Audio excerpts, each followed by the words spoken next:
Okay, good morning, everyone. Today is February 21st, 2025. I'd like to call the meeting of the Eastern Shore Delegation to order. If we could please rise for the pledge. I pledge allegiance to the flag of the United States of America and to the republic for which it stands, one nation, under God, indivisible, with liberty and justice for all. Delegate Sample Hughes, would you be willing to offer a prayer this morning? Yes, good morning, Mr. Chair, and good morning, everyone. Will you please bow your heads? Father God, we come to you this morning, first and foremost, to say thank you. Thank you for letting us see another day, another Friday to come together as the Eastern Shore delegation. We ask that you come in this place and be with us on today, as we know that it's through you that we are able to do your work and do the work for the people. There are a plethora of challenges in this world, but we know that you are in control and you will guide us through each and every challenge and each and every triumph. So today we say thank you again in your word. Amen. Thank you, Sheree. Members, could I get a motion and a second to approve the minutes from last week? Motion to approve. Second. Okay, all in favor, say aye. Aye. Aye. Aye. Okay, so good morning, everyone. Today we have a presentation from Brian Holland, who's CEO of Chesapeake Healthcare. Brian, good morning, and the floor is yours. All right. Thank you all, and thank you all for having us again. And keeping following up with us and making sure we're getting our issues resolved. I'm going to try to do my best to keep this to 20 minutes because I know you guys are super busy. So I'll jump right in. I think we met with most of you in late December and raised a bunch of issues. Mainly we were having with Care First. So I'll give an update on where we are with them real quick. After our initial meeting, they jumped out of the gate pretty strong. They assigned a couple of people to help resolve our claim issues and assigned 2 individuals who reached out about our rate negotiations. And while they have fixed a couple of our issues, the spotlight has fallen off of them and they've, kind of fell back into their old habits. We're starting to get the same old responses. I don't deal with that. You'll have to contact this person. That project is still in the queue and being worked. Those are really old claims and will need to be a special project. Well, those claims are really old because they never fixed the issue before. So just, a lot of the same old things that we were talking about the last time we were on, they've fallen back into those same old habits. We still haven't received an answer about the behavioral health claims for their Medicare Advantage product. There were 10 months of 10 months of claims that never got paid because they never bothered to tell us we had to bill their third-party administrator. Haven't received an answer from anyone on what they want to do with those, whether they're going to go back and reprocess those through themselves or their third-party administrator. Their Care First Medicaid Managed Care Plan, as many of you know, that was originally owned by Riverside, Mark Fuente's group, and then later sold to University of Maryland, and then later to Care First. We rarely had any issues when it was owned by the other 2 groups. And now they've owned the plan for about 5 years. And we just learned they haven't loaded the ambulatory surgery center or the hospital as part of our contract. We're 5 years deep into this relationship with them. After obviously that was causing claim issues and had a bunch of back and forth with the representative on that to the point where I had to get Earl Tucker from MDH involved to tell them that we were billing those claims correctly. And so now there's, it's just hard to believe they've been in this market for 5 years and they don't know how FQHCs can bill non-site services. I guess we use a different MPI when we bill for a hospital and surgery center. It's just why we're teaching them how to bill claims correctly is beyond us. But and I guess the last piece for Care First is our rate negotiation. Like I said, initially we had 2 people reach out to us early January to resume our rate negotiations. I sent them a proposal of what we wanted in early January. They took that back to their team, I guess did some analysis on their end and met back with me and initially they had agreed to the proposal without any pushback, which if anyone has dealt with Care First, kind of raised my radar. So I asked them for a copy of the new fee schedule along with the analysis. And as I suspected, they tried to pull a fast one. They essentially made up for any potential increases with decreases in payment percentages to our nurse practitioners, PAs, midwives, and therapists, to the point where the fees that they were proposing were actually $1,000 decrease than what we were already getting. If you took that on the new fee schedule times our claims history for the past year, it actually worked out to $1,000 less. So, I called them out on that and sent a revised fee schedule back to them with the correct percentages added in. Reached out to them 3 different times, haven't got any feedback. Reached out to Cindy Kipp, who I think was on our original call, did that yesterday, still haven't heard back from her. So I'm guessing at this point we're stalled out unless I hear something. We may have to move forward with our original plan of unsigning them. Unfortunately, that's going to affect a lot of patients, and that's what we were trying to avoid, which is why we had you guys get involved. So that's Brian, can I stop you right there for a minute? Sure. And we rarely do this, but I just I was on that call along with other colleagues. Are you saying, I mean, I hear you saying that nothing's happened. In other words, in fact, maybe something worse than nothing's happened, that they're, not acting in good faith in that negotiation. Is that your one sentence takeaway from all this? Yes, I would say, I won't say nothing has happened. I'll say very little has happened. They are fixed. They are working on claim issues now. Their time frame is, they keep dragging that out, which is terrible. But, Yeah. But essentially on the rate negotiations, nothing's happened, and on a lot of the claim issues, nothing has happened. I would concur with that. All right, I'm going to go back on mute. You can continue. As far as some other insurance updates, kind of a lot of the same things are going on. It's still the wild, wild west out there. A lot of the same issues that we raised the last time, they're still going on. One of the big ones continues to be the coordination of benefits. For those who aren't familiar with the insurance industry, that's primary versus secondary insurance carrier issues. A lot of carriers are kicking back claims saying you need to build a primary carrier. Well, the patient's coverage has lapsed in many cases, or we're sending a medical claim and the patient has a dental insurance but no medical insurance, and they're kicking it back because they have a dental policy. I mean, that's going on all the time. I mean, nobody's checking that. Things aren't getting updated in their system, or they're doing it intentionally. For whatever reason, it's just, and it causes a lot of back and forth and a lot of wasted time and a lot of delays in payment. We used to be able to update some of that. A lot of carriers won't let us do that anymore. And even with the carriers that allow us to update that, we send that back, showing the patient's coverage is termed, submit the insurance claim, it denies again for the same exact reason. So, again, causing a lot of back and forth and delays in payment or no payment. The other, I guess, arrow in the quiver that's emerging now is demographic differences, specifically date of birth issues, gender or name misspelling, a lot of hyphenated names, whether they have a dash in it or all in one. Again, carriers used to let us update that stuff. They're not doing that anymore.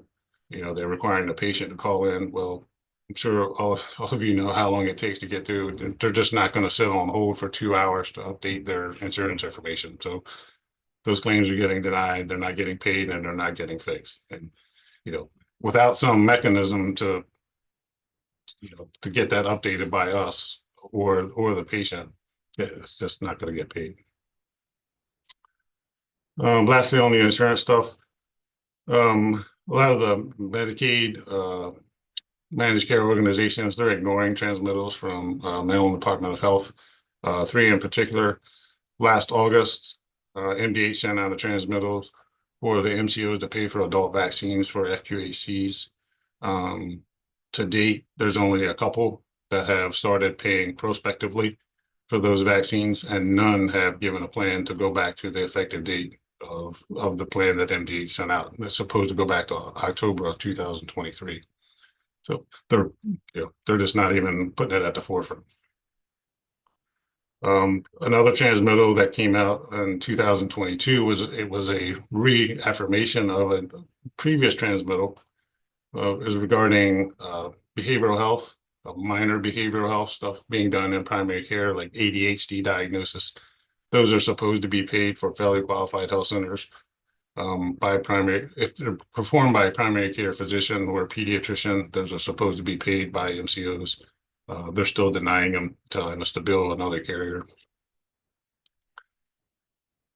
And lastly, going back with what I was talking about with coordination of benefits, a lot of the MCOs aren't following the rules with coordination of benefits. When a carrier denies for coordination of benefits, they're supposed to send you proof that the other carrier has accepted responsibility for that. None of them are doing that. If they were doing that, they would know that the patient's coverage had lapsed. And they're also not following the timelines for doing those takebacks. A lot of these companies have payment integrity divisions. You're supposed to have an 18-month timeline to go back. You know, we've seen as egregious as 6 years for somebody taking a claim back. They're just not following the law or the rules.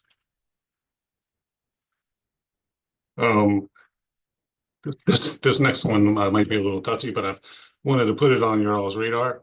I know you all are going through a very tough budget cycle, and believe me, as an accountant, I'm all for balancing budgets, but I wanted to put this on your radar. Our federal partners have kind of kicked the can down the road for many years, at least 15 years, about federal grant disparities in the health center program. I think I've shared this with a couple of legislators before. Every year, Josh does a very good report detailing the health centers in Maryland, our partners in Delaware and the Eastern Shore of Virginia.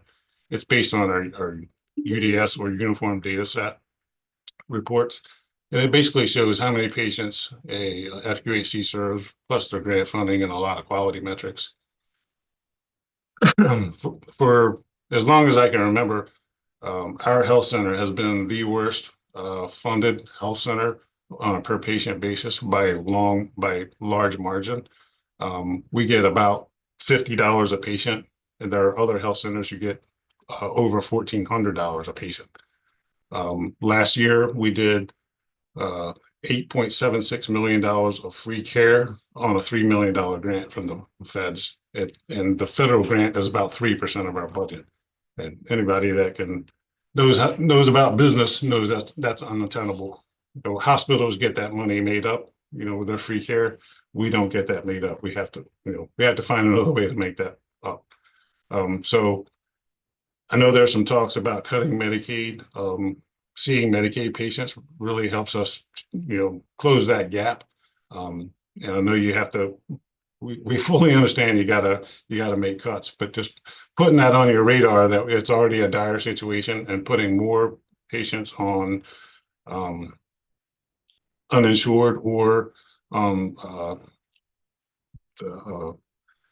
other insurance programs with high deductibles, it will exacerbate our situation here. I mean, it's already a dire situation on the shore, as I'm sure you're aware, but just putting that on your radar, unless there's a fix from the feds or some other kind of help, we won't be able to make up that difference. The last issue is, again, dealing with our federal partners. There seems to be a discrepancy between Maryland and our federal CMS. So CMS, we've just recently learned, is not recognizing compact licenses for the double providers, NPs and PAs. They will allow it for MDs and certain other physicians, but probably best described by an example. We have a provider who lives in Delaware, just across the line in Delmar. She has a Delaware license. She resides in Delaware, but she works for us. But CMS will not recognize her license because if she works in Maryland. Now, what really doesn't make any sense is if she went to work for somebody in Delaware, CMS would recognize it. But because she's Delaware licensed, works in Maryland, CMS won't recognize it. And the issue stems down, Maryland will not give her a Maryland regular license because she resides in Delaware. So, because we are, and I'm sure you're aware of our strategic location, we pull providers from the Eastern Shore of Virginia and Delaware. So that's an issue for us in recruiting and retaining providers on the lower shore. I think that's all I got. So glad I got it in under 20 minutes. That's a lot, and I appreciate you taking time with us this morning. We do have a question from Delegate Hutchinson. Hey, good morning. Thanks for being here with us. As you may know, I represent the Eastern Shore on the Health and Government Operations Committee. This week, we had a lively debate about the dental compacts, mentioning that you just mentioned that. You don't have to give me an answer on this now, but if you or somebody could get back to me. So the two bills are House Bill 45, which is the existing compact that is in existence in 10 states. Yet there's a new compact that's being proposed, and that's House Bill 534. I'd like to understand what your position is on each of those. And what I have been hearing, and I need to get confirmation on it, but it sounds similar to what you just said, is that the existing compact, since they are not licensed, then they cannot bill Medicare, Medicaid. And so I'm trying to get answers on that as well. And I just want to make sure I'm supportive of what your needs are too. So if you can get back to me on that, that'd be great. Will do. Thanks. So Brian, I'll just ask you a question and just take a minute and see if there's any other questions from members. But you know, we in my office had the Association for Physical Therapists, and they were talking to me about reimbursements and different levels of support that's coming from the state and just the providers. And you know, when I think about the pharmacies, when we think about the testimony you're giving today, the theme about access to care is a real one for the Eastern Shore, because it's my interest and our members' interest. And rural access to care is so difficult when I start continuing to hear about these problems. And having a problem is one thing. Refusing to solve it is quite something different. And the testimony that you're giving to the committee today, which I assume will broaden itself to other industry providers such as yourself, but also just anybody who's trying to get reimbursed through this framework, is experiencing the same thing. And my only question to you is, do you think I'm off when I make that statement, or do you think there's something structurally wrong with how we're handling these reimbursements? And maybe it's not fair to ask you to speak for many different industry providers, but I've got to believe now, after a handful of years of listening to this, that this is a theme, not necessarily one that's targeted at your particular business interest.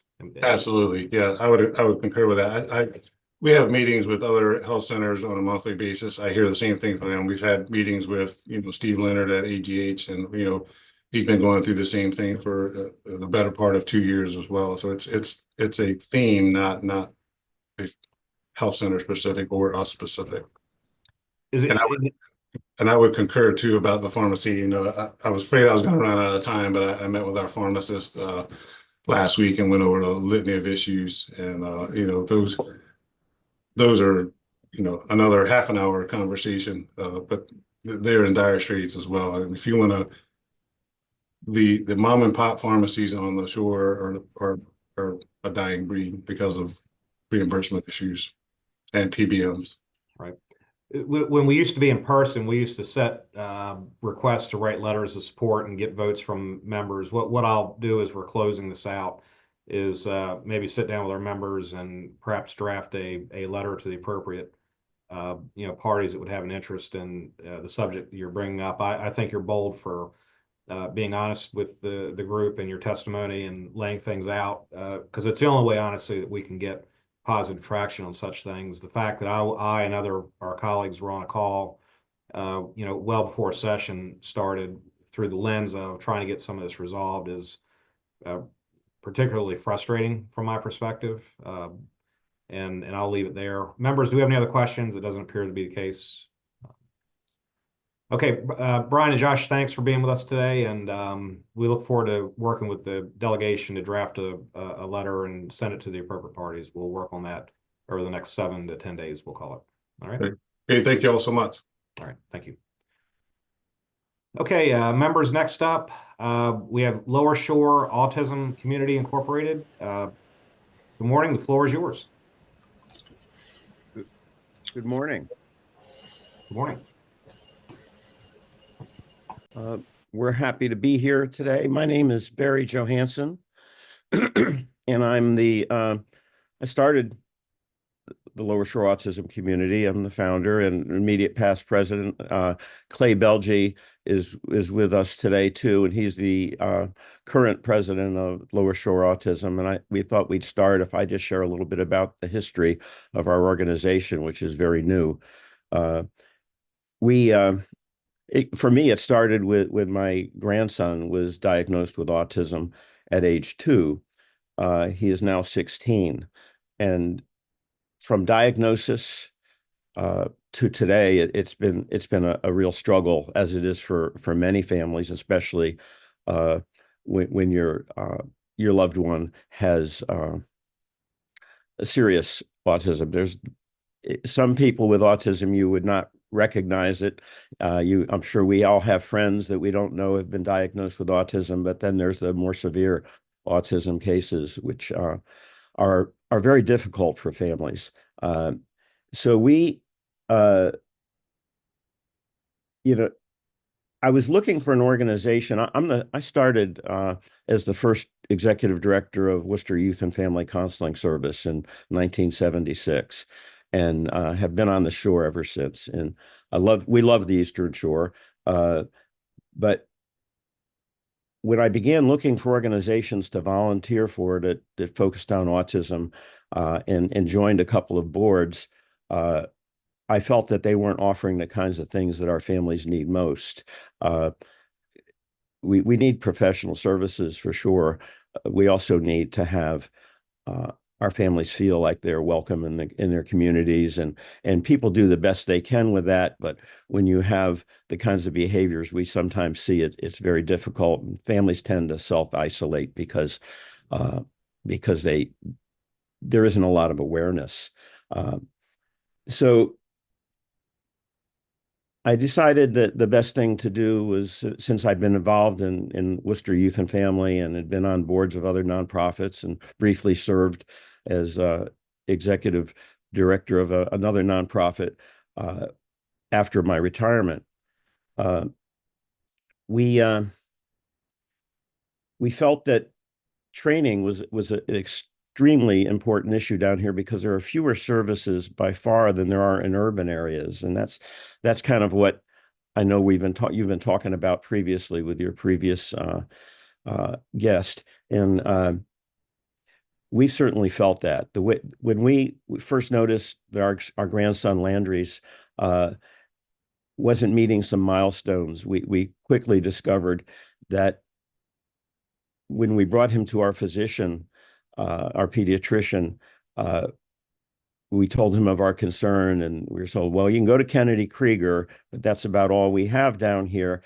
And never said that, yes, we're going to confirm there's autism or not. However, when my daughter got a bill, in the coding, she said, what's this code about? And it was the receptionist who actually told our family that autism was that our grandson is autistic. And so we received that in a funny kind of way. But training, when there aren't a lot of services available, and I attended the policies and partners in policy thing put on by the Developmental Disabilities Council and the ARC of Maryland. And while that was wonderful, the training was great. What was most evident to me was the number of resources on the Western Shore, and how most of the families that attended had felt that the Eastern Shore was similar. I actually talked to the there's a monitoring program for autism in the state of Maryland and also in the country. And I talked to one of their researchers and I said, well, what are the numbers for the Eastern Shore of Maryland, the rate of autism? Is it 1 in 36 like everywhere else? And she said, well, we don't really count that. We just count more urban areas, and we go with averages, figuring it's about the same as everywhere else, which to me was pretty unsatisfactory. And she agreed. She wished they had more funding to do a better job with that. But we're here today to start a discussion, hopefully, with and grateful for this opportunity. And Clay Belge, our president, was going to talk a little bit about the services we're providing now. So thank you, and Clay can jump on. Sure. And again, thank you all for being here this morning. I wanted to tell you a little bit about our organization, the Lower Shore Autism Community. We serve the 4 counties, Wycomico, Worcester, Dorchester, and Somerset. And we have really 3 basic goals. We want to advocate for individuals on the autism spectrum and their families. And that's really, I think, what we're doing today. Another thing, we want to build a community of mutual support. We have monthly family support group meetings that involve a speaker and a chance for families to share what they're going through. At the same time, at our monthly meetings, we have created a social group for teens and young adults on the spectrum. One of our 3rd goals is to advocate and connect them with resources and information. And as Barry alluded to, and as your speaker from Chesapeake Healthcare alluded to, the rural access to care that Delegate Adams mentioned is really hurting our community. Barry mentioned Kennedy Krieger as one of the only spots. And if you have a family that, say, lives in Pocomoke City, it's a 7-8 hour round trip for any child. That's certainly an issue, but for some of our autistic children, it gets even worse. 90% of the phone calls and the emails that I receive are people asking for help. And I'll share with them, have you tried Kennedy Krieger? Yes, they have a year-long wait. Okay, have you tried ABA services? Yeah, there's a year-long wait for that here on the shore. So that's our job here today, I think, is to advocate for those resources here on the shore. We've been hearing bits and pieces about Kennedy Krieger, possibly looking at some locations here. But again, we are looking for that support that is sometimes mostly just found on the Western Shore.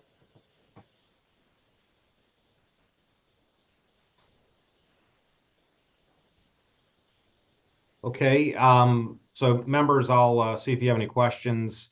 When you, I'm looking online here in your website. So when did the organization begin? Is this a fairly recent organization, corporation? We were incorporated in December 2022. Okay. Yeah. And so your mission is to establish yourself and give support to Dorchester and South. Is that what you're? Yeah, the 4 lowest counties, Dorchester, Somerset, Wycomico, and Worcester, are our focus. And we just had a big event in Somerset County. We had 120 people attend a luncheon where Dr. Kerry Magro, who himself is on the autism spectrum, gave a wonderful speech. And so we've made a real effort in Somerset County. We know that their issues, they struggle with finance and travel and lots of things. So we know they need a lot of help, and we've been focusing there. We're going to move on to continue what we can do with them in terms of attending meetings virtually and having some meetings also in Somerset County for families. And we would want to repeat the same thing in Worcester and in Dorchester. And Worcester, we have a little head start because there's an organization in Worcester County called the Worcester County Autistic Children's Group, or that might not be the exact name, but we've been collaborating with them a little bit about how to work together and how to make Worcester County a leader in autism services. I was looking online, you're partnered with United Way, and I see you've had events at UMES, and it looks like you're getting some recognition from the local media. And the Community Foundation and the Henson Grant, we got a very generous Henson Grant last year, and the Humphreys Grant from Ocean City as well. Mhm. So that's where a majority of we've held fundraisers, 5Ks, but we're a volunteer organization, and we're needing help. I mean, we have 7 board members, and we're working our tails off, and we have 2 contractual workers who work a total of under 20 hours between them weekly. And so we're very busy. We're very happy what we're doing, and we want to see some efforts down here to offer our families more hope. Delegate Sample Hughes. Thank you, Mr. Chair. Good morning, Barry. Good morning, Clay. Thank you so much for your presentation and bringing more awareness. It is very certainly beneficial to what we need to have in our toolbox when we advocate for programs. So I also wanted to ask you, and you may have referenced this and I may have missed it, but does the public school system in each of those counties that we represent, are they working in tandem with you? Do they ever reach out to you for resource information or vice versa? They do reach out. I'll get calls from time to time from either Wycomico or Worcester for the most part, and Somerset has been helpful. They'll ask either for advice or, again, what resources we have in our bag. It's interesting. I've even had our local Department of Juvenile Services reach out, and they're finding that autistic teens are getting in trouble with the law, and judges are ordering services for these kids, whether it's ABA or formal diagnosis. And they don't know how to fulfill these orders from the judges. So, yeah, we're working a lot in tandem with the school system and school systems, and really with other organizations out there to do what we can to help. Yeah, I'd like to just say something about the Fruitland Police Department. I got a call late last summer from the Fruitland Police, who had found a 5-year-old wandering near water at 4:30 in the morning, and found out who they were. They went home with the kid, and the family had no idea that the kid had eloped. And they had several children. It was a mixed marriage from 2 families merging, and they had a lot of children, and they changed the locks and they'd done a lot of things, but they hadn't been able to keep this child in, and even sleeping in the same room. So we were able to get them resources, and the Fruitland Police asked us to intervene, and we just went and we made some suggestions about ways to keep their home safe, and we followed up, and they felt they'd had no more attempts to elope. So that's the kind of thing too that is happening. I know we had 5 drownings in the state of Maryland of autistic children this year. So. And then my last question, you had just referenced Kennedy Krieger. What movement is happening with them to serve on the Eastern Shore? Go ahead, Clay. There's been inklings of Kennedy Krieger interested in having satellite offices. The last I knew, they were looking at Stevensville, which for us isn't technically the Eastern Shore, but we hear things that they've been reaching out to our local boards of education, but I don't know the result of any of those discussions. Okay, thank you. Thank you, Mr. Chair. Okay. So I don't think we have any other questions from the members. We do appreciate your presentation today. I was not aware of your organization until now, and I know there are many partners, especially with some of the subject on healthcare today, that we're paying attention, and hopefully that'll help your overall cause as you move forward. And thank you for what you do. Thank you. Thank you very much. Feel free to reach out to us. Okay, we will. Okay, members, we're going to move on to Fair Hill Nature Center. We have Laura Hannon with us. Good morning. Good morning. Hi, guys. Thanks so much for your attention this morning. I'm Laura Hannon. I'm the executive director at the Fair Hill Nature Center, which is in Cecil County in the very top northeastern corner of the state. So we've got Mason-Dixon markers in our backyard. We're so close to Pennsylvania, and Delaware is about 5 miles east. I'm sure you've heard a lot about Fair Hill in terms of horse racing. So I want to bring to you another great aspect of Fair Hill, which is our small nonprofit. We've been around since 1990, and our mission is to inspire stewardship and community through outdoor environmental education. So COVID, really rough for us. We almost failed. No volunteers, no kids, no members, barely any revenue. So we decided about 3 years ago to kind of hold hands and make a big jump and hire me as executive director and really go for it. And we've been doing a great job. So I'm going to start with a video. I'm going to try and do a little tech here because our experience is so much about the place. So I'm going to hopefully show this to you guys. Is it okay if I share? Absolutely. Sweet. All right. We'll see how we do.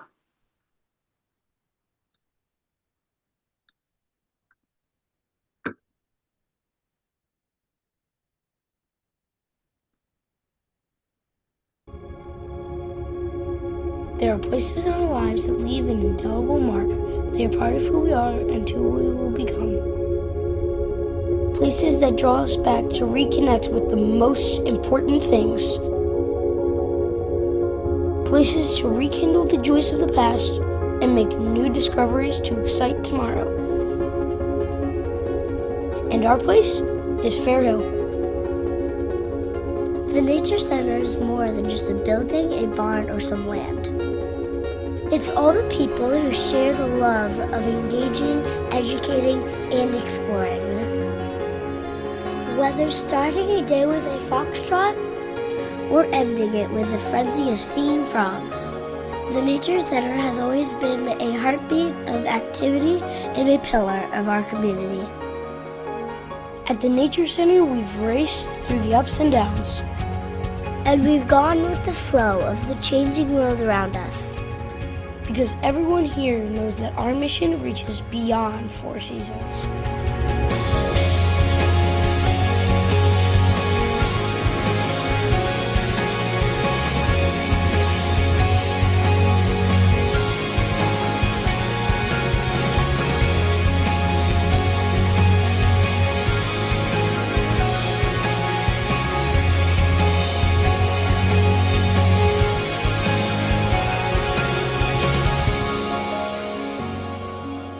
For decades, we've cherished this special place, and we wouldn't trade those memories for anything. But now, we're building the next generation of the Fair Hill Nature Center. And we're pretty excited about that, too.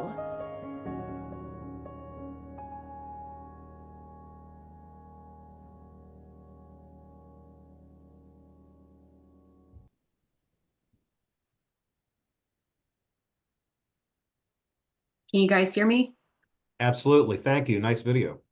Thank you so much. Yes, those are my children. And yes, my husband crashed his drone into about 1 million trees during the making of this video. What you saw a lot was our Foxtrot 5K. So we're in the process actually of talking with the 5-Star about collaborating on our 5K fundraiser and putting it at the 5-Star, which would be a nice combination of great events. So basically what we do is see about 7,500 public school students for field trips every year. I'm sure most of you know that Maryland was the first state to codify environmental education. So we provide that 1 day of outdoor ed for all of Cecil County Public Schools elementary school students. And I don't know how many of you guys have young kids or around young kids, but they have changed. I mean, COVID was a big break in what kids look like. And those kids that were in kindergarten during COVID are now in 5th grade. So we have several years here of kids who grew up primarily inside, primarily on screens. So every field trip, we're trying to do the most that we can with them in 1 day a year. So we see them 6 times over the course of their elementary schooling. Every field trip has an engineering and design challenge. So they have Play-Doh and they learn about bug anatomy and build a bug. They build a shelter for an animal. The older kids have to build a plankton out of different materials, see what sinks, what floats. Every field trip has at least 5,000 steps. So these guys are hiking over hill and dale, literally through field trip. And they don't walk much anymore. Used to have to run to keep up with the kids. And now we do a lot of, come on guys, we're almost there. So we're getting them moving, getting them into their bodies and out of their eyeballs that are on screens a lot. We also do a hands-on investigation in every single field trip. So they're able to take a net and go into our meadow and sweep for bugs. They get into the creek and dip net. They, they sample soil in 4th grade. So they get to learn about the difference between organic soil and inorganic and what a rare natural resource healthy soil is. We talk a lot about where our water comes from. The answer is not Walmart, which a lot of kids think that it is. You know, even the adults, you know, why are there dead trees on the ground? Why doesn't the park clean them up? Well, that's what soil is made of. And if you're cleaning the leaves and you're cleaning the trees and everything, we're not getting that reinvestment of nutrients back into the ground. Less than 1% of soil is arable and usable for farming, as I'm sure many of you Eastern Shore delegates know. And, you know, just oddly, dirt cleans the water. So what we're hoping for is the water to sink slowly down through the soil, down through the geological structures, and that's what purifies your water for the most part. And we're just getting them outside. We do a lot of addressing fears. You know, kids are afraid of germs, ticks, just generally the woods.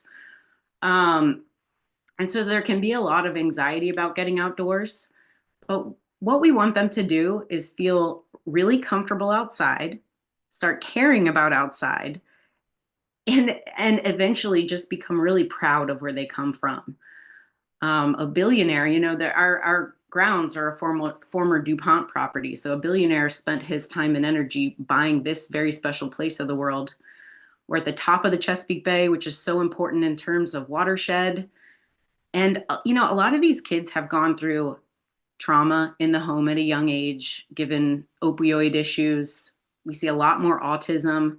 So the other thing we're doing with these kids is encouraging them to have a sensory experience. We go in the meadow, we say, close your eyes. What does it feel like? What does it sound like? What does it smell like? And invite them out of their eyes and into their body, which is actually very good for trauma. Then we walk into the forest and do the same thing. And then they come to the realization that trees are air conditioners. You know, why did these bugs and birds adapt? We're really looking to get into having a dialogue with them and engaging them. And hopefully, and we know this because we've talked to people, and I'm actually one of the first generations that went through the Nature Center. I spent a career in corporate finance and used to tell people at JP Morgan in Chicago that someday I'd retire at this cute little nature center in the woods in Cecil County. And I'm very fortunate that it's happened sooner than retirement. I want to give you guys a couple of success stories and let you know how you can help us. When I had just started, one of the first grants I was made aware of was the RMC grants. So Upper Shore Regional Council, Rural Maryland Council, we were awarded $10,500 to get a volunteer coordinator from what used to be Volunteer Maryland. And through that one extra human at our tiny organization, we were able to get out into the community. So we're in the woods, which is phenomenal, but no one knows where we are because we see kids all day and they go home. And when you ask them how their day was, they say, good. Say, did you do anything? They say, good. So having these volunteers out in the community was tremendous. And we were able to have a table at the 5-star, engaged with some great people that came through, and wound up recruiting $80,000 of private investment into the Nature Center. So that $10,500 in RMC money turned into 80 grand over 2 years. We built a great outdoor pavilion so the kids can study outside. It's got electricity, it's got heating, ceiling fans. We can see more kids now. We put in a story trail, and we were able to redo the bathrooms in our historic building, which is owned by the state of Maryland. So ultimately it was a reinvestment back in the state. We were also able to use that donation as match funding for other grants. So I want to give a little shout out to RMC and their ability to really, it would be hard from a state level to give out $10,000, but these guys really have done a great job of figuring out the need in the community and distributing funding appropriately. So we are growing back into the organization that we should have been, because seeing 6,000-7,000 kids every year is a lot of kids and a lot of work. So we have a contract for service with the public schools.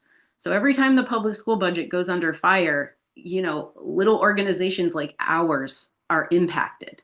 And their contract is extremely important to us. And we've done a lot of work over the last few years making sure that we remain a vendor of the public school system. We're also a child care provider in the summer. So we offer 9 weeks of summer camp. And, that's pretty much a break-even program. So it's a charge for service. And we're very happy to do it. But right now we have grants in with the Chesapeake Bay Trust. We have an application in with MSDE to become a state-aided institution, like the School for the Blind, like North Bay. I know the state budget is under a lot of pressure, but getting into that grant program would be huge for us. And then finally, just encouraging other people to visit. I'd like to see us become a real economic development in the corner of the state. We're certainly inviting people in from Delaware and Pennsylvania to spend their money with us. We see several schools in Pennsylvania and Delaware as well. You can come play golf at our golf outing, come tonight at the Nature Center. If you're interested in joining on a delegation tour, we'd love to show you what we're doing. And ultimately, I'd love to see us as sort of like a welcome center at Fair Hill. It's gotten a lot of investment that has a great return over one weekend of the year, but the other 364 or 362 days a year, we'd love to serve as that sort of economic development hub, welcome center to the park. We've got a great historic barn that could be updated if there's ever funding in the capital budget. These are the kind of ways that you guys can support us. Do you have any questions or want to know anything about what we're doing? Thank you very much, Laura, for your presentation. I'll wait and see if we have some questions from the members. And let me just say, I love the success stories that relate to our regional councils and Rural Maryland Council, the ways that we get support from those organizations, and hearing those stories firsthand are very heartwarming to me. And it also shows a lot of character from the Eastern Shore and what we consider our priorities. And I'm happy to hear that one of our priorities through the regional councils are you and your organization. I do hear and listen to your concerns about, the budget as it relates to, public education and what are we doing to give children, a thorough and wonderful opportunity to learn, which not all that is through the lens of books, but rather through life experience. And so many of our kids, especially during COVID and thereafter, have lost a piece of what it means to be a child and the lens of communicating with them, with their friends, but also just with nature and the world we live in. And I, as a dad, a father of 3, they're all grown up now, so I really can't say exactly the same thing I want to say, which is I'd like to bring them up and visit you. I do say that I respect the importance that your organization has in the lives of of our young people. So Thank you. Yeah, it's so funny. Kids don't get free play outside anymore. Um, yeah. If they're outside, we find it's typically like on a little league field where they're being very managed. And you learn a lot from just playing outside. The ground is hard. You know, how to interact with your friends, how to make up a game. All these are important building blocks of creativity, autonomy, working together. Yeah, not many people know this about me. I've hiked about 300 miles of the Appalachian Trail, and I say Nice. I leave a lot of baggage on the trail, so to speak. If you get my meaning, Delegate Jacobs. That's a good one. I'm going to remember that one, Mr. Chairman. Um, Thank you for your presentation this morning, Laura. And I believe you mentioned that you had reached out to Chesapeake Bay Trust for some funding. Could you tell me a little bit more about what that's about? Because I see them pretty often in my committee. Yeah, so we have applied. They have many grant programs, but we've applied for their environmental education grant. It's going to be awarded soon, and it's to build MeWe's, meaningful watershed educational experiences, into the CCPS curriculum. So it's a 3-year grant that would help us collaborate with CCPS to make sure that the kids are having this. It's really a spectrum of an experience. So it takes knowing things into full literacy. So they don't just come out to us for a day. They do work before, they collect data while they're with us, they do a presentation, and they will do a project. So they want to learn how to impact their own personal watershed. We have 5 rivers in our county. So what we want to do is work with the schools so that they get to understand their sub-watershed. And then each one would pick a project to do in their local community every year. All right, thank you. I'll see what I can do, help you along with it. Thank you. And if anybody knows anyone over at MSDE, that state aided institution grant will be awarded in June. And just getting into that budget would be huge for us, because once you're in, you're awarded every year. And that would be some nice foundational income for us to continue serving Title I schools in and around Cecil County. So Kent and Hartford. We see Edgewood right now, but we'd love to see some more.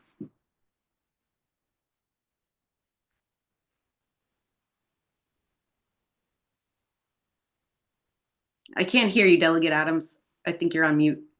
Sorry about that. I'm still learning COVID world Zoom.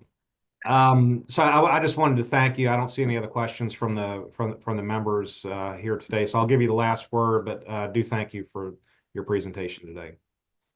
Yeah, thanks to everyone who's been out, Delegate Hornberger, and thank you to Dan Schneckenberger. He's one of my board members and has been a great supporter of our cause. And please come visit us. I know you guys want to. You get so close when you go see those fancy horses, but just come right down the hill and see all the kiddos. Okay. Okay. Will do. Great. Thank All you. right, thank you very much. Okay, next up, members, I do think we have NASA Goddard Flight Center and Wallops Flight Facility on. We're excited to have you, NASA, and the floor is yours, and we're a little bit ahead of schedule, so here we go. Good morning. Great. Thank you so much. And it's really a pleasure to be here, and really want to thank you for including us today. My name is Dr. Mackenzie Listrup. I'm the center director here at Goddard Space Flight Center. And just brief background for those of you who don't know, we're about 10,000 employees. We have a budget anywhere from $4 to $6 billion, depending on the year and what kind of programs we have. And our primary campus is here in Greenbelt, Maryland. And our next largest campus is the Wallops Flight Facility on the Eastern Shore. Aerospace is just has an amazing footprint here in Maryland, and I welcome all of you to come out to Wallops, witness a launch, talk with our folks if you haven't. If you're out in Greenbelt, please come and see the rest of our manufacturing facilities. We are one of really a very few places in the world that can do what we do, and it's right here in Maryland. And the Eastern Shore plays such an important role in NASA's mission, in Goddard's mission, and we would like to play an even larger role in the economic development of the Eastern Shore. So NASA Goddard and Wallops, the economic impact that we bring to Maryland's economy is about $8.3 billion and 33,000 jobs statewide. And I think that's fantastic, but I actually think that we are punching below our weight. I want to give you an example of Colorado, because Colorado is only barely behind Maryland in those numbers. And that's where I came from originally. So I came to lead Goddard about 2 years ago, really excited about being able to help lead this organization. I was an executive at an aerospace company in Colorado. Well, why does Colorado get nearly as much money and nearly as many jobs when it doesn't even have a NASA center at all? And the reason is that that's where a lot of the large manufacturing jobs are. You've got companies that actually do spacecraft and space supply chain manufacturing, everything from the large instrument and spacecraft and launch vehicle manufacturers, all the way down to the people who are creating the electrical and the mechanical subcomponents that we use. But we really don't have that here in Maryland.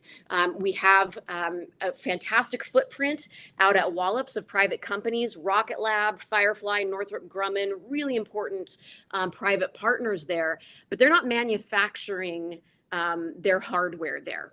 Out here in Greenbelt, the primary manufacturer really is us and the Applied Physics Lab. We're doing most of the manufacturing here, on government property. We don't have the large manufacturers. So I'm going to say right up front that my ask to you, I have a couple of asks, but one of them is, we have this new Maryland Aerospace Technology Commission.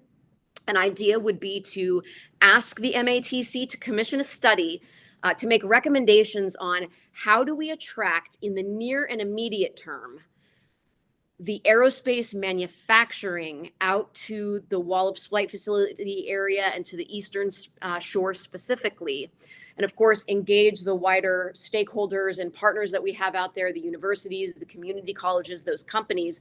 But I think understanding what do we need to do to attract the manufacturers, again, in the near and immediate term, because the business environment is just clearly not attracting those manufacturers.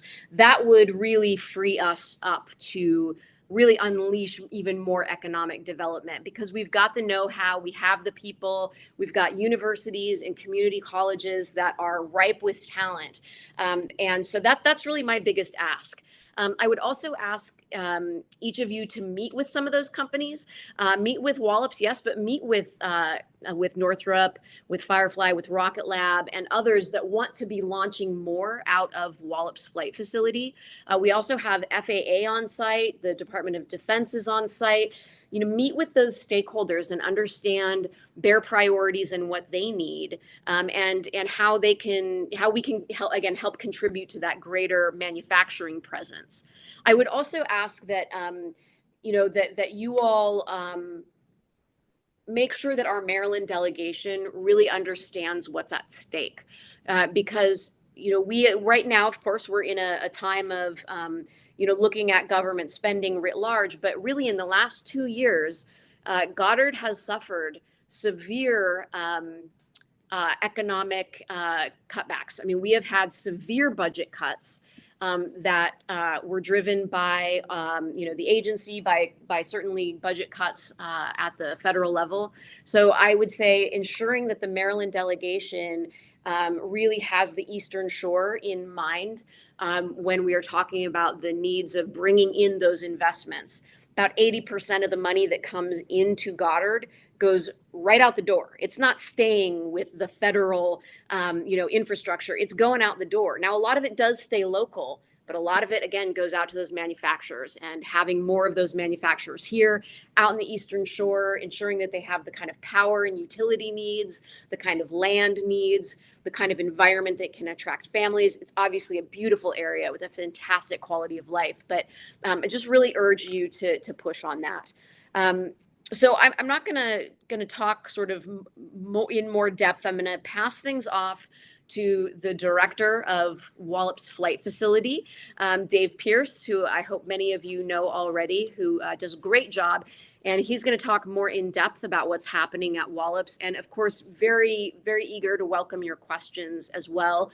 But again, just want to say thank you for including us here, and just really appreciate the opportunity. Mackenzie, it looks like there might be a question. Oh, is there a question already?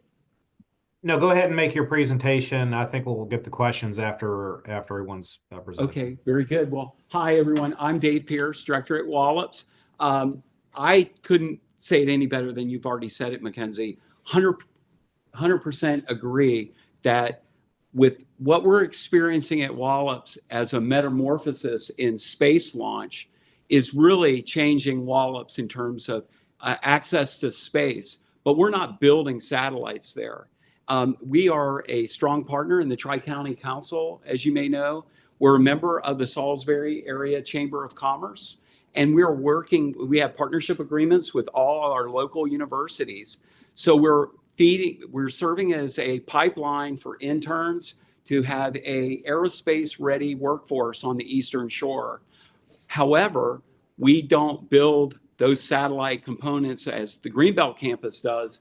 And we think, working as Mackenzie suggested, to have a study how we can partner with Warwick, SU, UMES to help establish how can we best facilitate aerospace businesses on the Eastern Shore in the Tri-County, and how that can help facilitate space and launch vehicle services at Wallops. For instance, payload processing, where the other launch sites in the United States, as you recall, Wallops is one of only 3 federal launch sites in the United States, in the continental United States: California, Florida, and Virginia, right? Well, at Wallops, we can help facilitate this growing need, this capacity need to launch satellites into orbit. And when satellites go into orbit these days, they're going in as constellations.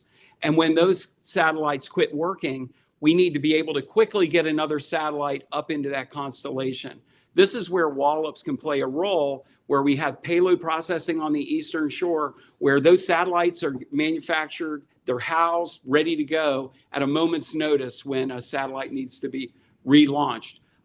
We launched about 18 missions last year. We grew our portfolio by 39%. We plan on increasing our launch rate by about 30% year over year through the end of the decade. And then that, of course, provides for additional revenue. So we're growing at Wallops from that perspective, and we need to grow the Eastern Shore, the supply chain, as Mackenzie just mentioned. And so we stand ready to support with whatever information with the companies we know are coming to Wallops and how we can facilitate and support the study. I'll just add that the aerospace supply chain has been really stressed in recent years. Yes, due to COVID, but even before COVID, just the volume of work and money that was being invested in aerospace in general was really stressing the supply chain. And so there is a need for a greater robustness in the supply chain. So I believe that, again, there's an opportunity to help build up and attract companies that are manufacturing in that area. I also want to say that these are really good jobs, because it ranges everything from the technicians, highly skilled technicians that we can help upskill and we can help train, all the way through to high level engineers, and then all of the business functions associated with that. So it really is a large workforce generation that is good jobs, and again, with a lot of opportunity to upskill and reskill folks for good, steady work. So we'll pause there for questions. Okay, wonderful. And we do have questions. Delegate Hutchinson. Good morning. Thank you. Thank you all for joining us. I just love hearing all good things about Wallops Island, and proud to have that at least on the Eastern Shore, although not in the state of Maryland, but you do drive the economy over the lower shore, which is great. So Mackenzie, Colorado. So why do you think Colorado is the mecca for aerospace technology companies? Yeah, it's really interesting. I mean, I think it was driven originally because of the University of Colorado, and there's a history of interest in kind of the early days of suborbital rocketry, and the university really invested there. And actually, the company that I had worked for, Ball Aerospace, was a spinoff really from the university. So you have a university that has a lot of space science investment, but we have that too in Maryland. The universities get a lot of NASA money, but for whatever reason, There's been a buildup of manufacturers like Ball Aerospace, now BAE Systems, of Lockheed Martin, of smaller companies like Blue Canyon that make CubeSats, and then all the way down to people who are spinning off companies from the university in quantum, in AI, in high-level electronics, in, again, sort of very, sort of exquisitely built small components. But I think that the business environment, right, there's been an attraction, a business environment attraction, and eventually there's sort of a critical mass where you've got enough companies and enough university investment that it becomes a self-sustaining ecosystem. And we just haven't seen that here because, again, we have the universities and we have the NASA Center, but again, we have never had those big manufacturers. And we have some of them in Virginia, but a lot of them have grown up in California and Florida and Texas around the NASA centers, but then Colorado, where there is no NASA center, but has been very good about the state saying, no, we want to be an aerospace hub. Well, Mackenzie, I would also say that Colorado has a corporate income tax rate of 4.4%, and we're at 8.25 right now, possibly going to 7.99, but adding combined reporting. So while the governor says that he wants to see us be an aerospace manufacturing mecca here, that's where we need your help, because we can talk till we're blue in the face as the minority party about the corporate tax rate, but we just are not competitive to be able to attract corporations to come here, even if we go to 7.99, when you see Colorado is almost half of where we're headed to go. So your lobbying efforts for that would be needed and necessary. But thanks for being with us today. Yeah, no, of course. And of course, as you know, government employees, we cannot lobby, but we are very happy to provide information. And with the industry partners that we do have, again, I think this is where maybe an MATC commission study could help, because if they're able to reach out to these large manufacturers and say, what would it take to bring you to Maryland, I think that you would get some information about the business and environment and the climate that they're looking for. Yeah, sorry, lobbying was the wrong word, just influence. Thank you. Delegate Hartman. Thank you, Mr. Chair. Trying to do two things at once there. Dave Pearson and Director Lystrup, I really appreciate you being here today. I've told you that there's opportunity in the governor's office. I've been working with Brad Fallon, and hopefully we're going to get what you need in the Decades Act. And once session is over, with this being in District 38C's backyard, I can assure you that whatever opportunities that we can make happen, we will do. It's good to see that there's potential for aerospace manufacturing, all those jobs, and just keep up with your persistence. We're going to make it happen. So thank you. Well, thank you, Delegate Hartman, and thank you so much for reaching out after the Eastern Shore Economic Development meeting. And just really appreciate you leaning forward and reaching out to us and giving us an opportunity to help tell the story here. Well, you after I said there, we do a lot of things for economic development, but none of them right. You put us on the spot, so I had no other choice. So thank you.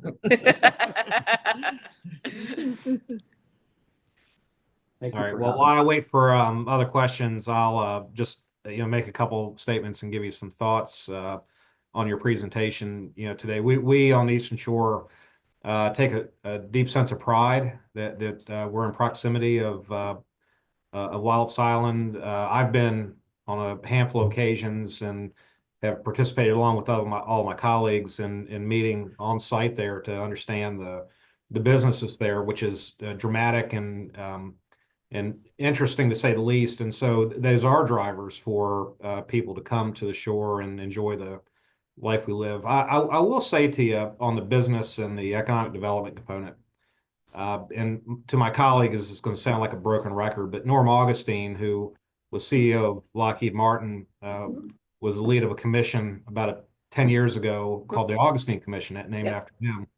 And it really went to economic development and, where the Maryland strengths, weaknesses, opportunities, and threats reside. And so while I think being close to Washington, D.C., quite often is a good thing, especially when it comes to, organizations like you, because there's proximity.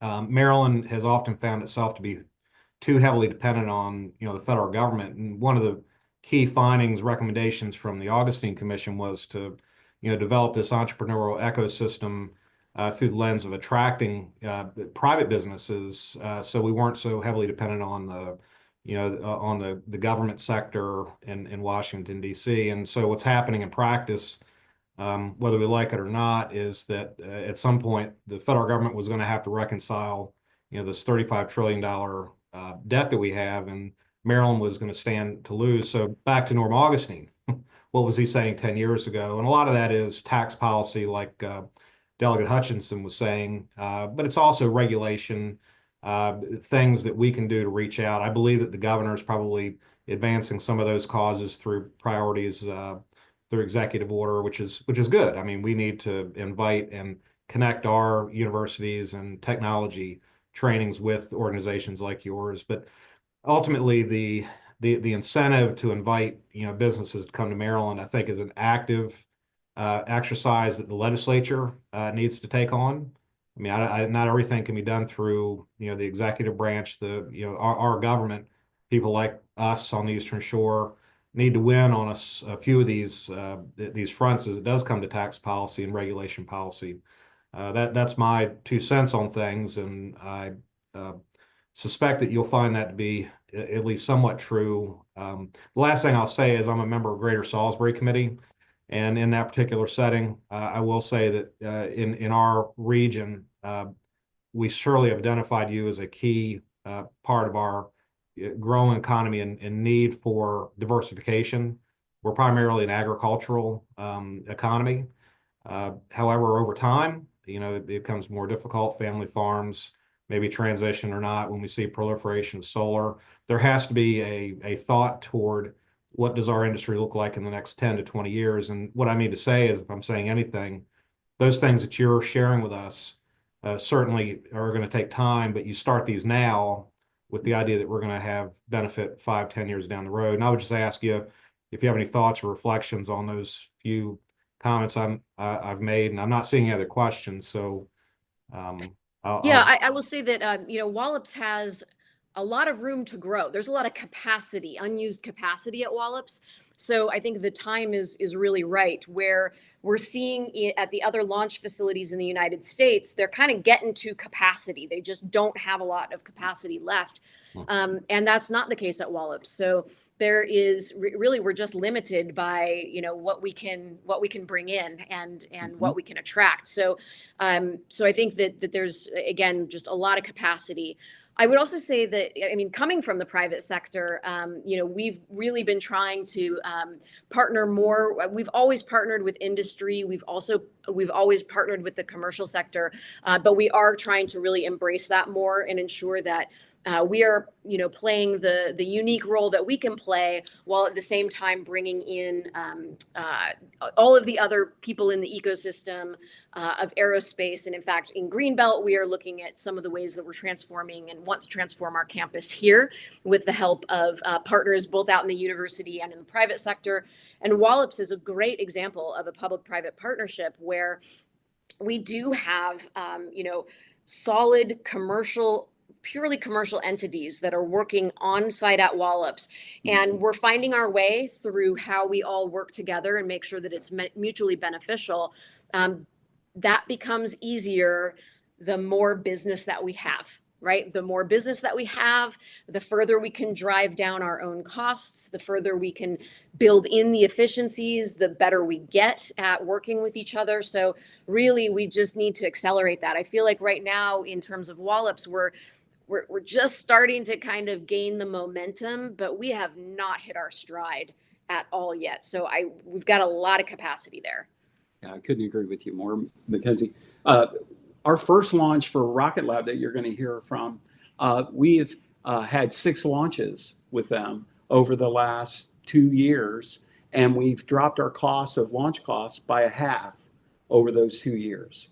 And so we're really taking a lean, mean, agile corporate perspective on how we can support companies coming in. And that's going to help us all be more competitive on the Eastern Shore. And as these companies come in and see that we're business friendly, we can be responsive as government, we can mentor them in how to do things safely but agilely. I think it helps them stand up their business entities at Wallops, and it helps grow this whole ecosystem. So I think we've laid the foundation with the federal investment, the spaceport investment, what we have in the research park at Wallops, working with Medco as basically a really nice beeline to build up a commercial industry in the Tri-County, close to Wallops, and even in the research park. Great.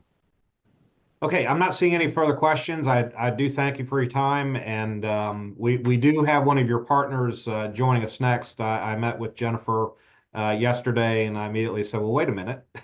Why don't you come in and present to us? So you're going to have one of your partners present to us next, as I'm sure a success story that our members will enjoy hearing and give us an idea as how we can help moving forward into the future.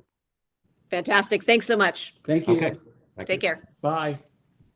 And Jennifer, on that cue, the floor is yours.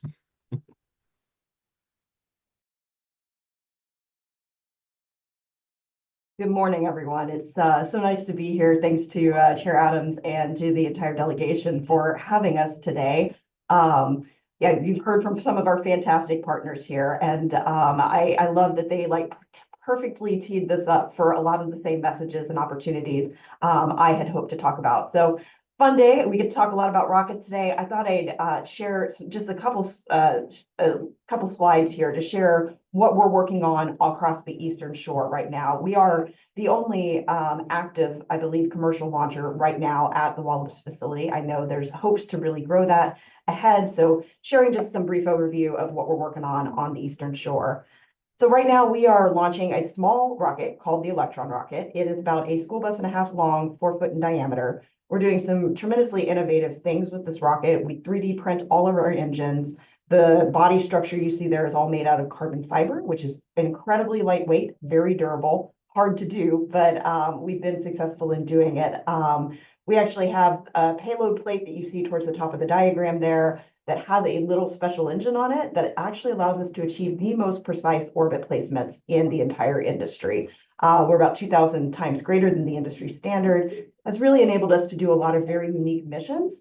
And a lot across the Eastern Shore, we are doing things for the Department of Defense and some national security related work.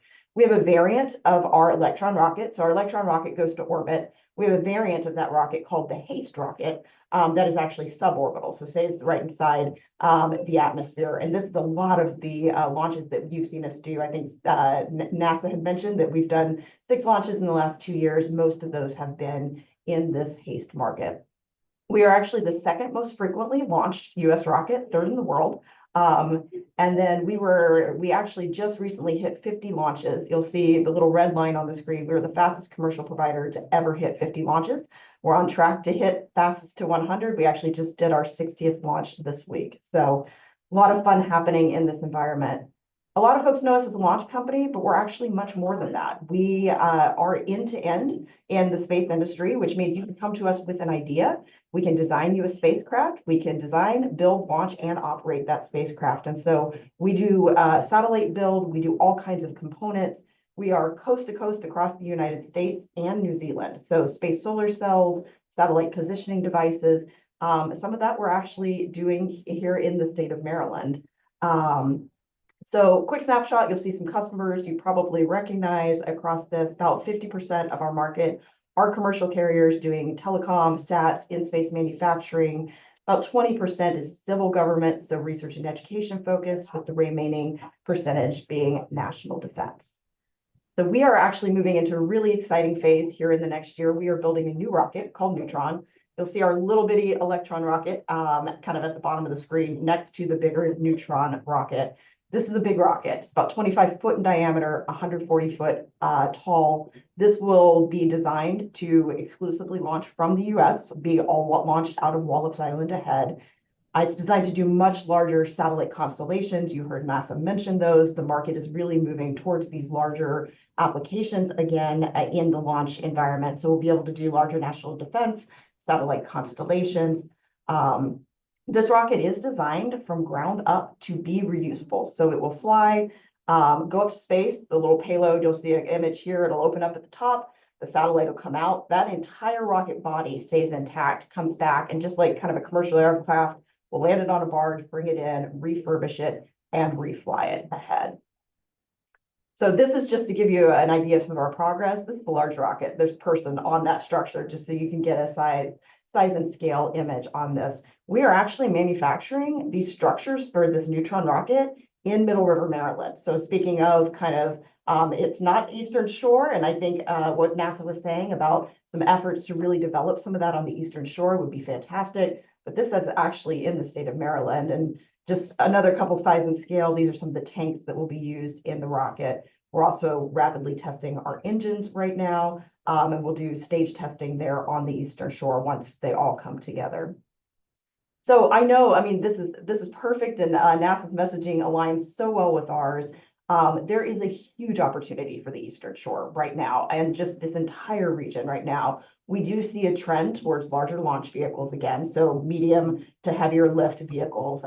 With satellite constellations coming on, larger payloads got really small for a while. They are growing back in size again. And I know our friends, the center directors, mentioned that there has actually been a lot of publicity about other launch sites reaching capacity. So Florida, California, we're seeing real constraints in those launch markets. And Wallops is one of the only areas where there's still space to expand. And so huge opportunity right now for the Eastern Shore. These, you know, having this kind of benefit on the Eastern Shore, there's this huge opportunity for large scale capital investment by private companies and infrastructure build out. I mean, even for us alone, I mean, we're in the 9 figures in terms of what we're investing into this region. It brings good quality, high paying jobs. We're doing a lot with upskill and reskill opportunities. So there'll be operator technician positions where we can really draw from the local workforce, work with local community colleges, which we've been doing, retrain. There's a lot of workforce crossover in this region. About probably half of our personnel at Wallops Island live in Maryland. And so they are your constituents, they are in your districts. And so just huge opportunity there. There's also regional tourism as we see more launches happen in this region for increased business, for local hotels, for restaurants, for those kind of support businesses, as well as the supply chain. So different contractors that will help build out these sites, service and operate in these spaces. So just real quick, an overview of our footprint in Maryland. You will see Wallops Flight Facility and what we're building out in terms of our pad infrastructure right now with partners in that region. So that is what we are working on. You actually see a water tower there, and right at the base of it is the launch mount for the Neutron rocket that will launch later this year from that location. We also build satellite separation systems up near Silver Spring in this community, and we have the facility where we are building all of the structures for the Neutron rocket in Middle River, Maryland. We actually have the largest robot in the world to do carbon fiber placement of its kind at that facility, which saves a ton of time and energy in that space. So a lot of square footage across the state of Maryland, over $20 million produced in value just in our separation system business, and lots of success that we are seeing in the state. So just talking about a couple opportunities ahead, you've heard our partners talk about just the impact that the aerospace economy has across the state. It's a $40 billion industry with almost 150,000 jobs. We do have pieces of that already on Maryland's Eastern Shore. Love to see additional growth in this industry sector, and I think there's a huge opportunity for that right now. One of the things I think we can really do in this space is take a regional approach to this investment. I know we've been working hard at the federal level and in bringing state partners together to really say, we as as federal government and state need to really invest in this region because, I mean, it's critical for our space pipeline, and especially on the commercial space side. And so kind of working together across those, different delegations and being able to bring that together is very, very important. I will say commercial space industry moves incredibly quickly. And so, a year in our time, I mean, the amount that we get done in the course of a year, businesses typically don't want to sit around and wait on construction and other things. And so we often look for business ready sites. There is huge opportunity around manufacturing in the region, payload processing, other things that have been mentioned. But one of the really critical things is having those business ready sites that are ready to go. I mean, part of the reason we are in Middle River, Maryland, and not on the Eastern Shore is there wasn't the infrastructure to do our build. Otherwise, we would probably be on the Eastern Shore had there been a facility ready to go. The closer proximity you can get makes transport a lot easier of these larger rockets. So business ready sites, I think, are incredibly important, as are kind of workforce readiness, the education systems. I think Maryland's already doing a pretty tremendous job in some of these spaces, but continuing to invest and to grow those segments. There's also always the tangential things around housing, utilities, childcare, some of the things that are vital to really growing the workforce and growing opportunity in the region. I think partners already mentioned two things that are absolutely critical for the commercial spaceflight industry: cost of doing business and cadence. And so really being able to do things around, I mean, I've heard the discussion around state tax rate.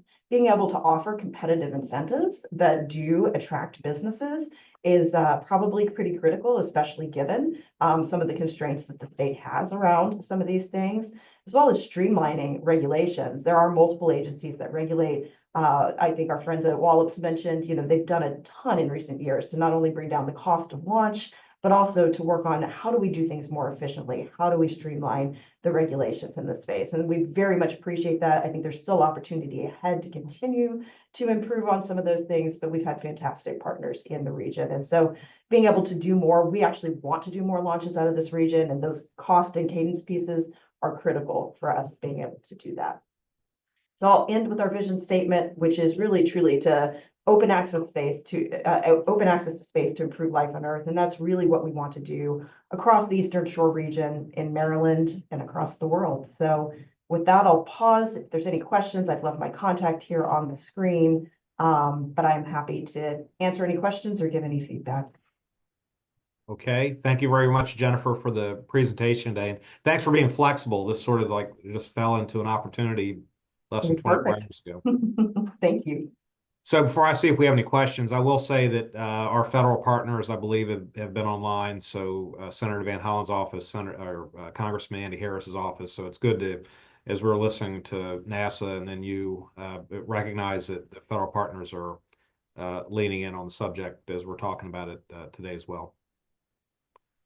I'm not seeing any other questions, Jennifer, so I think we'll leave it with your presentation as is, and happy to hear from you. I will say that our delegation probably would benefit from maybe trying to establish a meeting or a trip to Wallops. Maybe we could include that with your office. Is that possible? Absolutely, we would welcome it. So once you are in the interim and have a little more flexibility, we would absolutely welcome anyone who would like to come see our facilities, see the launch site, and we always welcome people to come attend launches as well. So anyone who's interested, feel free to reach out. I'm happy to add you to those invite lists. And yes, Chair Adams, we'd be happy to organize a delegation trip at some point when you have the flexibility to do so. Good, good. Okay, not seeing any questions. Thank you very much, Jennifer. Have a good day. Appreciate that. And speaking of our federal partners, I think I saw Alyssa on. Would you like to give us an update? Sure. Thank you, Mr. Chair, and good morning, everyone. Just a quick couple updates from our office.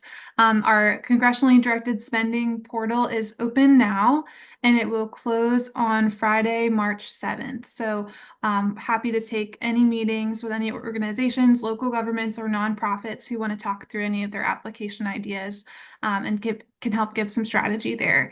And then the other piece, I just wanted to let you all know that Kimberly Cradaville is going to be coming on board as Senator Brooks, Eastern Shore Regional Director, and her first day will be Tuesday, March 4th. So just and hopefully she can join the meeting the subsequent Friday or that Friday to be able to be with you all. We are all happy to hear that. That's good news. Good news for the Eastern Shore. She will be able to start running and advocating along with our other two partners today. Okay, is that it, Alyssa? Okay, is Jackie with Andy Harris's office on? I don't actually see her on right now.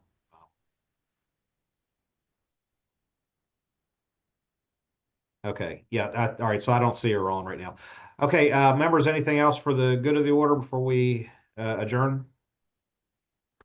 Seeing none, I need a motion to adjourn. Mr. Chair, if I can interrupt, I do believe Jackie did have an update, so I don't know if she's trying to get back on. I know she had an update from the congressman.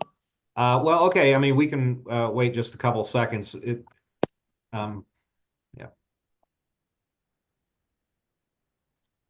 Yeah, I think she's on there, but she must be away from her phone. That's we'll just have to wait for next week. Okay, can I get a motion to adjourn in second? So moved. Motion to adjourn.